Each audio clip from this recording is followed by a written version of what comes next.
Now you have tried out your sound, isn't it? I told you the letter and you have tried out your sound. Now I will tell you the letter and I want you to try out your action for that. Shall we do that now, children? So okay, now you have S. Okay, you please now, can you just try out what was that action I showed you? Do you remember, children? Now you will try out and then I will do the action for you. Now I'm just telling you letter S. Okay, now,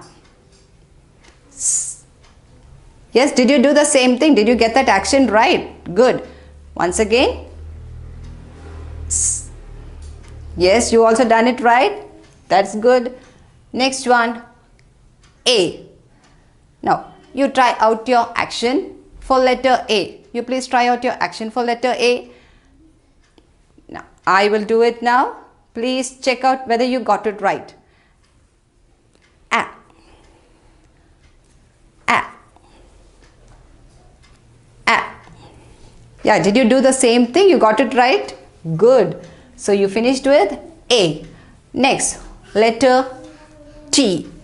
Now I want you to recollect what is the action for your sound T. What is the action? Can you try it out? Okay, I think you have done it. Now shall I show you the action? It's T. T. Did you get it right? Yes, you done the same thing. Good. Next you have I. Yes, your letter I. And now I want you to try out your action for your sound. Yes. Now after I, your action is H. H. You got it right? Did you do the same thing? Very good. Now your last one is your P. So you please try out your action for letter P. That is your sound P. Can you just try out your action?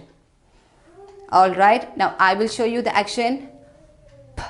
It's you just puff out P. P. You got that also right? Very good, children. So you have learned your letters, your sound and your action from S, A, T, I and